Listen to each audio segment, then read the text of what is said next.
Jharkhand high court ने आज cabinet मंत्री आलमगीर आलम और मुख्यमंत्री के जो विधायक प्रतिनिधि हैं पंकज मिश्रा, दोनों को नोटिस जारी किया है। एक 2020 का मामला है। क्या है वो मामला और कोर्ट क्यों नोटिस इशू किया है, उसी बात पर अभी हम आपको चर्चा करेंगे, बातचीत करेंगे। हमारे साथ अभय मिश्रा जी हैं, एडवोकेट हैं। सर, क्या था वो 2020 का मामला और नोटिस किस बात को लेकर इशू? देखिए, ये सन 2020 में हमारे जो मुवक्किल हुए शंभू भगत, उनको पंकज मिश्रा जी ने और जो मंत्री हैं माननीय आलमगीर आलम जी ने धमकी दी थी कि आप जो साहेबगंज में जो टोल टैक्स का ठेका भर रहे हैं उसे ना भरें, उसे हमारे आदमियों को भरने दें, अन्यथा आपके साथ अंजाम बुरा होगा और अगर आप टेंडर भरने जाएंगे तो आपको हम टेंडर भरने नहीं देंगे। ये दूरभाष पर उन्होंने धमकी दी थी। इस आशय का हमारे मुवक्किल ने प्राथमिकी दर्ज कर दी थी और धमकियां मिली थी और वो जब टेंडर भरने गए थे उस दौरान भी उनके साथ मारपीट हुई थी, उसकी अलग प्राथमिकी हुई थी। और पुलिस ने, जैसा हमारा अंदेशा था, हम लोगों ने सन 2020 में ही मुकदमा कर दिया था, क्योंकि ये दोनों बड़े व्यक्ति हैं और पुलिस इसका जांच अच्छे तरह से नहीं करेगी। लेकिन पुलिस के जांच में जो मुझे जानकारी है अब तक कि दोनों जो आप आरोपी बता रहे हैं उन दोनों को निर्दोष बताया। पुलिस ने कहा कि वो लोग तो ऐसा कुछ धमकी वगैरह दिए नहीं। जी, ऐसा है कि जो केस डायरी है और जो जांच है वो इस विषय वस्तु पर है कि वो लोग घटना स्थल पर नहीं थे। घटना स्थल पर नहीं रहना या रहना मुकदमा था ही नहीं। मुकदमा था कि मुझे फ़ोन पर धमकी दी गई है।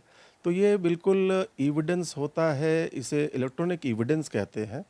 इसका एविडेंस के लिए इन्हें, जो हमारे जांच के पदाधिकारी थे, जो पुलिस है, उसे दोनों संलग्न, तीनों संलग्न व्यक्तियों का आवाज़ का लेना चाहिए था नमूना, उसे भेजना चाहिए था। ऐसी कुछ हुआ नहीं और हमने तो आशंका पूर्व में ही 2020 में लगा दिया था और ये मुकदमा ही इस आशय पर किया था कि दोनों बहुत ही बड़े और बहुत ऊंचे पहुंच वाले हैं, इसलिए हमारे को सुरक्षा दी जाए और इस जांच को सीबीआई में भेजा जाए जांच करने हेतु।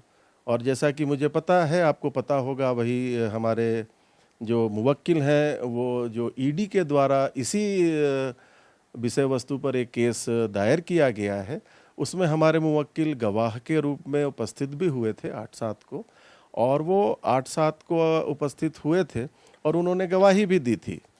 और मतलब शंभू भगत ईडी के मामले में गवाही हैं, पहले से धमकी है, इसलिए अब उनको लग रहा है जान का खतरा है। बिल्कुल, जब विशेष तौर पर कोई भी राज्य के सबसे बड़े व्यक्ति से के ऊपर कोई व्यक्ति मुकदमा करेगा, इसके पूर्व में उनके ऊपर हमला हो चुका है, तो ऐसा आशंका होना तो बिल्कुल होना ही चाहिए। तो आप लोग इसकी क्या सीबीआई जांच की मांग कर रहे हैं? जी, ये सीबीआई जांच की ही मांग हो सकती है, क्योंकि ये राज्य पुलिस के बूते की बस नहीं है कि अपने मुख्यमंत्री प्रतिनिधि, अपने कैबिनेट मंत्री के ऊपर जांच बिठा ले। जैसा आपने बताया ही कि दोनों निर्दोष साबित हो गए, निर्दोष तो हो ही जाएंगे, जांच हो तब तो कहा जाए। आपको पता है वो ऑडियो इस प्राथमिकी में संलग्न है, कोर्ट में भी दिया गया है, पुलिस को भी दिया गया है। क्या पुलिस ने उस ऑडियो को मिथ्या करार दिया है या उसका फोरेंसिक जांच हुआ है? ऐसा नहीं हुआ, तो कैसी जांच? इसलिए इसकी जांच जब तक सीबीआई से नहीं होगी, ये पता नहीं चलेगा कि घटना कितनी संगीन है। तो कोर्ट ने क्या सीबीआई जांच के आदेश दे कोर्ट ने आज जो आदेश दिया है, माननीय उच्च न्यायालय ने हमारी सबों के बहस सुनने के उपरांत आज जो निर्णय दिया है वो दिया है 4 हफ्ते में सीबीआई और राज्य सरकार पूरक शपथ पत्र दे, क्योंकि राज्य सरकार के जो काउंटर एफिडेविट है उससे कोर्ट संतुष्ट नहीं हुआ और सीबीआई को काउंटर एफिडेविट दाखिल करने का आदेश निर्गत किया तथा आलमगीर आलम व पंकज मिश्रा जी को नोटिस जारी हुआ।